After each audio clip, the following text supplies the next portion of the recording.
Studio गया। कैसे मनाई वो हैप्पी न्यू ईयर यही साल में, कैसे मनाई वो हैप्पी न्यू ईयर यही साल में। तू छोड़ के चल गइलू अपन ससुराल में, तू छोड़ के चल गइलू अपन ससुराल में।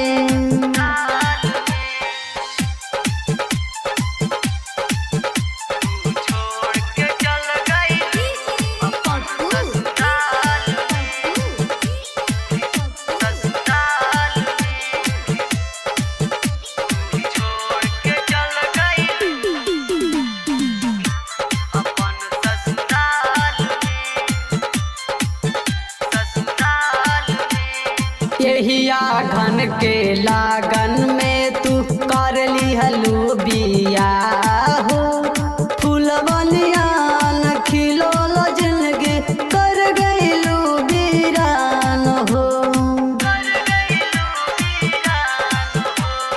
यही आघन के लागन में तू कर लिहलू बिया हो, फूलवनिया न खिलोल जिंदगी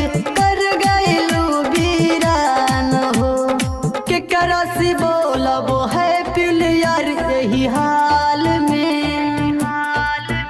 तू छोड़ के चल गइलू अपन ससुराल में, तू छोड़ के चल गइलू अपन ससुराल में।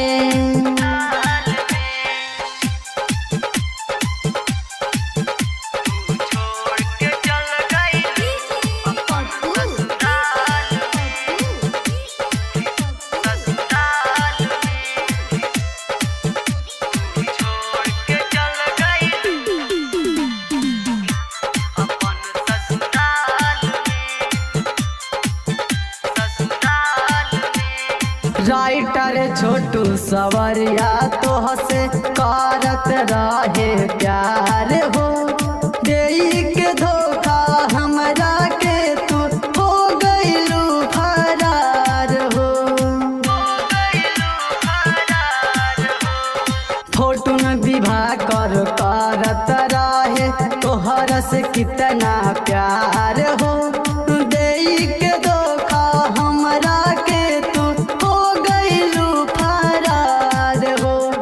गम के आंसू पियत बनी फिलहाल में, तू छोड़ के चल गइलू अपन ससुराल में, तू छोड़ के चल गइलू अपन ससुराल।